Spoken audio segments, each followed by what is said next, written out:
North Member of Parliament, and Honorable Karungo Dhangwa, Kiambu Senator. Honorable Daniel Manduku has left to attend to an urgent matter. But still ongoing with this conversation, the African Center for Peace and Human Rights, in conjunction with the city lawyer, that is the Lempa Suyanka, have sued the government over the decision to send 108 workers in the office of the impeached Deputy President Gachagua on compulsory leave.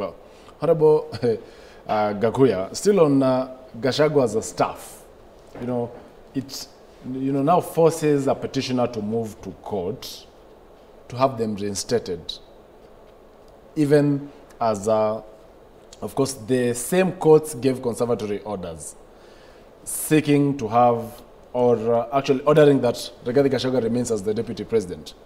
Where is Kindiki Kithure, by the way, operating from? Has he already moved to the Harambee Annex? Joe, let me say that as of now, it's not known, because publicly, the public is not aware, including myself, whether Kindiki has officially resigned from performing the duties of Cabinet Secretary of the Interior Docket.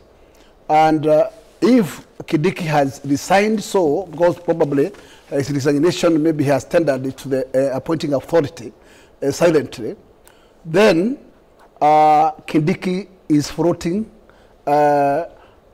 somewhere, because he's not at the he cannot access to the DP's docket, and probably if he has resigned, he cannot perform duties of CS.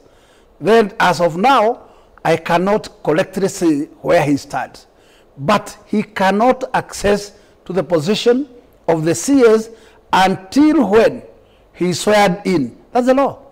And therefore, the beauty of the Republic of Kenya is that this particular assignment of swearing in the president and his deputy is well anchored at the judiciary.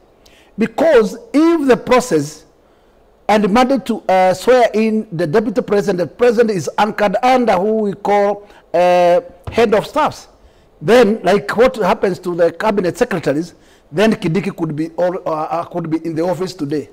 But having that kind of window that the judiciary have the mandate to swear in the two offices, then that is where the hindrance is.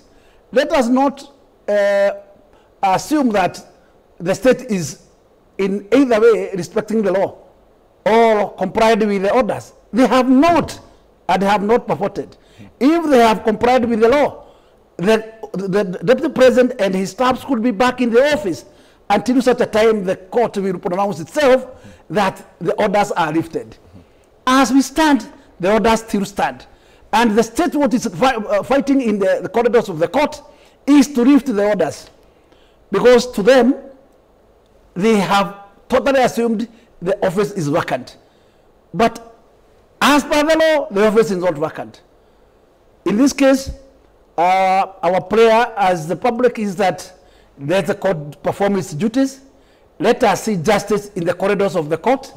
And most likely, the judiciary probably today is going to give directions on how to deal with these applications. And at 2:30, the jury bench is going to address the matter to do with the recusal.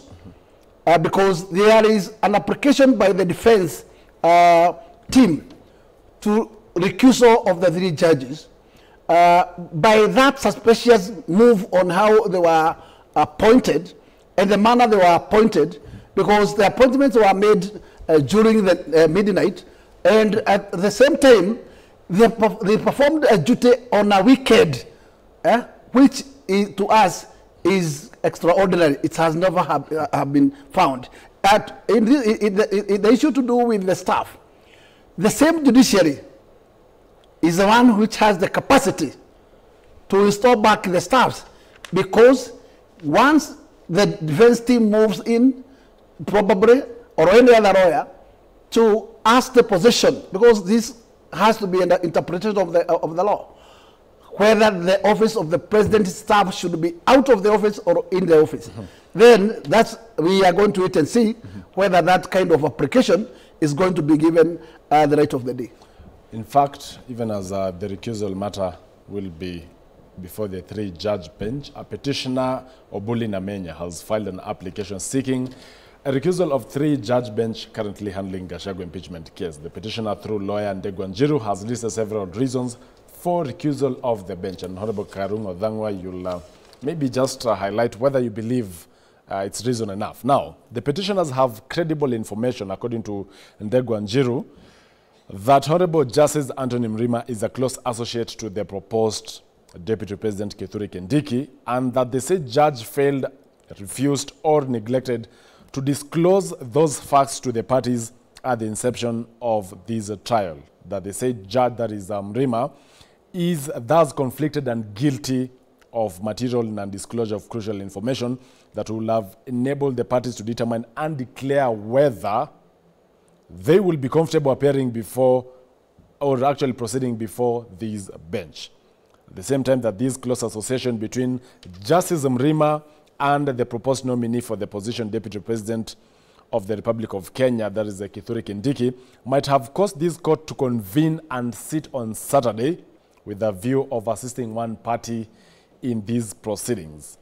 That also the petitioners are in possession of credible information that Justice Eric Ogolla, who is the presiding judge in these proceedings, is conflicted as his spouse, a member of the Kenya Water Towers Board, having been appointed by the President of the Republic of Kenya, who has in a haste nominated Kithure Kindiki as his principal assistant. And so Justice Ogolla failed, or they believe failed, refused, or neglected to disclose these material facts to the parties at the inception of this trial.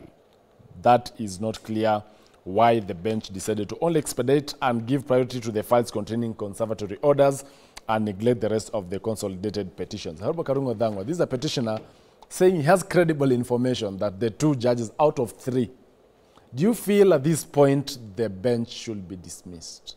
I think that is the President's lawyers who feel that, first of all, the way the bench was formed, and of course the way the bench is handling the issues or the cases that have been brought before them, even sitting on Saturday, that is a few hours after the Kerogoya court gave some conservatory orders.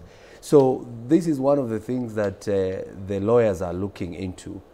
And for sure, if what has been said is the truth, I think the most honorable thing for the judges to do is to recuse themselves from the case. Because if somebody feels that you are not going to get a fair trial or fair judgment from a certain judge, it is within the law for you to state it that way. But for me, it doesn't matter whether the said judge is a brother to Kindiki or is whoever to Kindiki. What matters is just follow the law.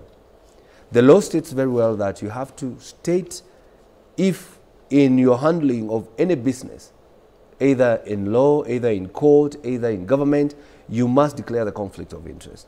If they had done that, probably we could have seen that they are transparent.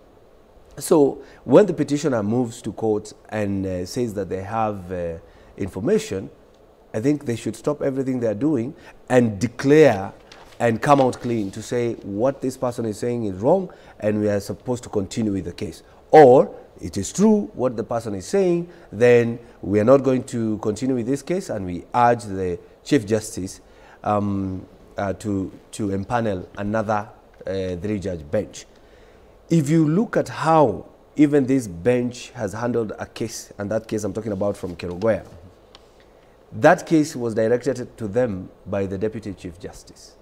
And they ruled that she's in capacity to still constitute. Of course, if you look at the Constitution, if you look at the Constitution, Article 165, 4 and 5, it says that the Chief Justice is the one to allocate cases to any three-judge bench or any empanelment. So, and this was done by the DCJ. So the question was, why did the DCJ take this case to the three-judge bench and executing the mandate of the CJ? And I'm telling you, and you have heard it here but they say the CJ was not in the country. It doesn't matter. I mean, there's an office. We do Zoom meeting. The president meets other president through Zoom.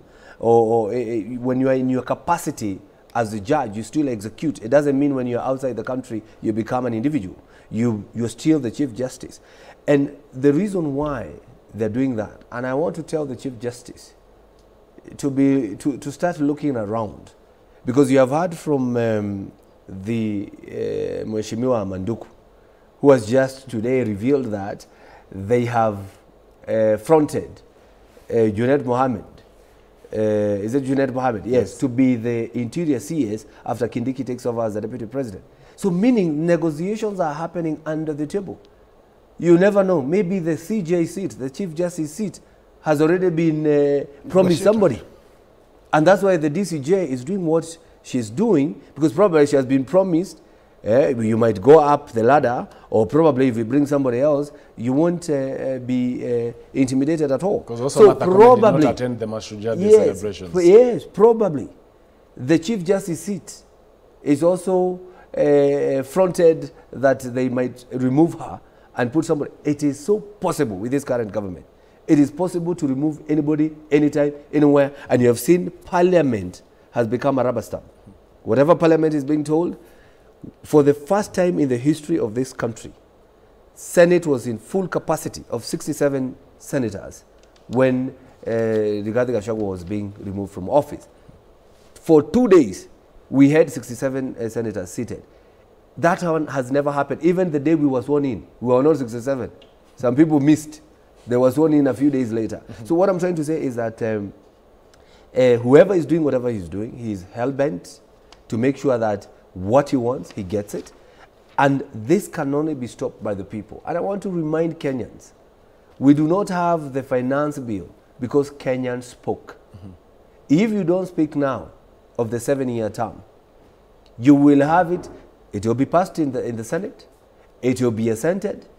And 7 years, I mean, it's good, Chacha, to calculate this. If you elect somebody, if you're in Standard 1, somebody has been elected the president, you will complete Standard 8 when you're still the president. If you elected another term, which is now 14 years, you complete high school and you get into the university having the same president. And now that the law is not retrogressive, will it mean President William Ruto will start a fresh term of 7 years? Everything is possible. Everything is possible. It can mean now it is applicable to the so-and-so who is seated at the particular moment.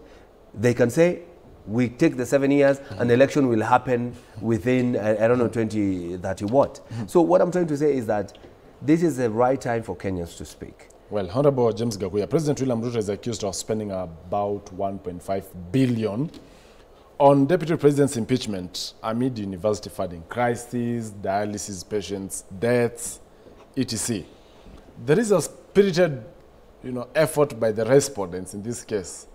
They have, several lawyers actually are on this matter. Who is funding them? Joe, what I would like to say is one, that in the current situation we are as a country, other business are secondary. The primary business for the state today is for its primary business, which is first to make sure that Gachagua is nowhere near corridors of power. That's why there is total ignorance of the law. Which way. So this is a high time I would tell Kenyans they are on their own. And they should also note that they are the sovereign.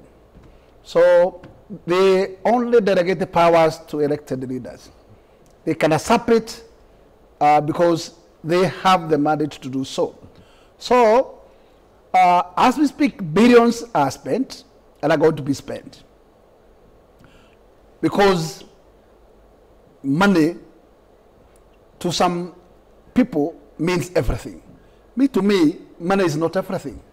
That's why Karungo Adangwa and another very youthful senator of Nyandarua, even after when there was a dowry on the table of millions of money, they choose not to go for money, True. but to go for the justice. You disclosed right here on this panel that 500,000 is the amount MPs have That been was given. in the National For Assembly. the senators, are In you the also Senate, privy there are to millions. How much? No, I have heard from the Senator Medho indicating that something to do with 10 million. So I don't know. Is that the case? I don't want to say. I don't want to 10 say. million was I being don't want to offered say for exactly. senators. You know, for us, and especially those who are really fighting for the deputy president, we were approached by various people. And I'm telling you, I've never seen such monies. In cash. You know, yeah, you're told, take this money and How go much is and being remove. offered to you? I didn't count, but it was a lot. You see, you're being shown money. It is here. So In money bags, exchange in in envelopes. bags. It cannot fit envelopes. Those are bags. In your office? Not in my office. Where? They call you in parliament. They call me in their offices. They call me in the car parks. So what I'm trying to say is that there was a lot of money that exchange had. The investment was heavy. Even those who voted yes that Rigathi Gachagua should go, some of them could tell us. They tell us there was money that was given out. Some were intimidated by being told, because some of them are working with government, okay? They're doing business with government. Meaning, if you do not vote Gachagua out, we will not pay you. So was it conditional? I'm telling you. Failure to which? So What, was there a threat that you yes, got? many were threatened. What was They were that? threatened that if you do not vote this way, the government is not going to pay you. So for your case? Not for my what was case. the I don't do threat? business. I don't. You see, the good thing with me is that I don't do business with government. Two, my companies, they're very small, meaning that we pay taxes the way we are supposed But to. you are a chair of the committee? I'm the chairman of the committee. That means that, of course, we were intimidated and told that we are going to remove you from the chairmanship. And I said, the people of Kiambu voted for me as a senator, not as the chairman for roads. Okay? So all I need is to be at the Senate, represent the people of Kiambu. Any other thing that comes is secondary. I can be a member of a certain committee, I can be a chair of a certain committee, but that is secondary and it should not be used to intimidate. Some told me that if I vote Rigathi Gachagua in, or if I save him, I'm going to lose my position. As And you had. How so? You're going to lose the seat, the seat, not your seat as a senator, but the seat of the deputy majority leader, or the majority leader, or the whip. And the senator of Nakuru, she's on record because she was on TV and I was with her. She's on record saying, I voted this because, one, I wanted peace in Nakuru. It was not an issue of peace or no peace. It was an issue of justice. And I asked her, if you voted yes so that you can have peace in Nakuru, because it is cosmopolitan, what does that mean? Does it mean if you voted no, there could be violence in Nakuru? So if at all there could have been violence, who could have caused this violence? And let me tell you something. Whatever happened, the removal of Rigathi Gachagua was supposed to agitate the people of Murima, was supposed to agitate one community so that people can come out in arms and cause chaos in the country. And then somebody will be told, you see what I told you. And I want to thank the people of Kenya because they were very peaceful. They have been quiet. This is not to mean that they do not support the deputy president. No, they are very peaceful. They have kept it at heart because they know the moment they come out of streets, guns will be unleashed, our businesses will be banned, people will be arrested, there will be extrajudicial killings, and people will be arrested, people will be missing. So we say, let Rigathi Gachagua take this thing as a man through the courts of law. Well, while we watch, while we wait, we will remember, we will never forget. Honorable Gakuya, you've actually revealed that billions are being used. In this case, considering the process or the matters before the courts, are you trying to insinuate that there could be possible attempts to also bribe the judges? I don't want to go that direction, but I can tell, Joe, I can tell that there is a pure suspect because the bench yesterday wasn't able to explain to Kenyans where was the Chief Justice and why his mandate was taken by a Deputy Chief Justice. Because the law is very clear. It is a mandate of Chief Justice. Unless she was unable to perform the duty. Was she not able to perform the duty? In case the Chief Justice was out of the country, we have the technology. Judges has been making orders when they are overseas, and those orders are executed. In this case, that particular defense by the bench that they have not seen a red flag from Chief Justice was very suspect to me, because you have not explained to us where was the Chief Justice, why didn't the Chief Justice acted on his powers to constitute the bench. You have not stated very clear, because the law says, yes, the deputy can act, but only when the Chief Justice is not in position to perform that duty. You have not told us where was the Chief Justice. We have seen Chief Justice in Makadara courts performing duties. Nobody can tell us the Chief Justice was out of the country. And if it was out of the country, was she unable to perform the duties, even when she was away? That's a big question. Then the subject comes, why was it done on that direction? Who took the files to Deputy Chief Justice? Did the Chief Justice directed the file to go to the Deputy Chief Justice?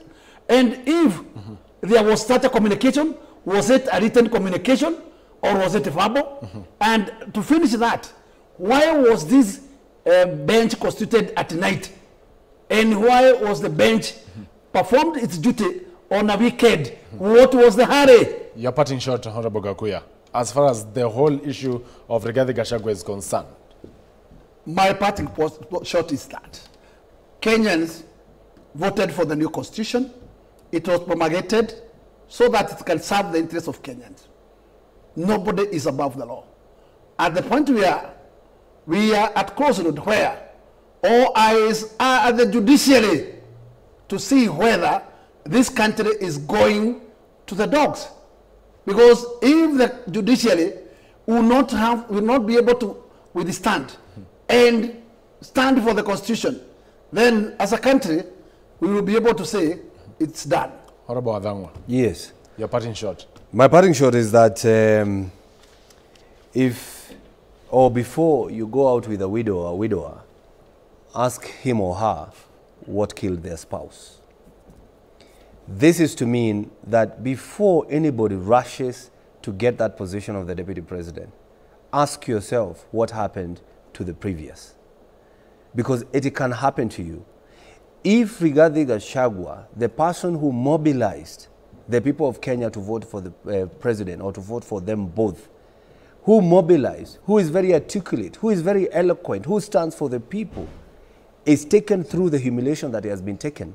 What about you, a person who comes from a very small county of people that we love, and you never campaigned? If you look at Kindiki himself, even the women rep of Tharaka Nithi is from TSP, a different party. That means even mobilization of the UDA party in the home ground of that county was never UDA. So what I'm trying to say is that if that can happen to Gachagua, just imagine what will happen to Kindiki going forward. Well, all I can say is that let's follow the law, let's not be in a hurry, and make sure that justice is done. And not only done, must be seen to be done. Well, thank you so much, Honorable Karungo Dhangwa, Senator Kiambu, and as well, Honorable James Gakuya, who's the chair of the Trade Committee of the National Assembly, and Embakasi North, a member of Parliament. Honorable Dr. Daniel Manduku joined us earlier on. He is the Nyaribari Masaba member of Parliament. When we come back after the break, I'll be engaging three guests. That is Sheila Olang, economist and political analyst, Vivian Ta, communication and a public affairs expert, and as well Omulo Jr., a political analyst, and as well the ANC Director, Political Affairs. Stay tuned for that conversation still, even as we await the proceedings of the three-judge bench at the Milimani Law Courts. We'll be right back. Stay tuned. And thank you so much for catching time this morning. Thank you.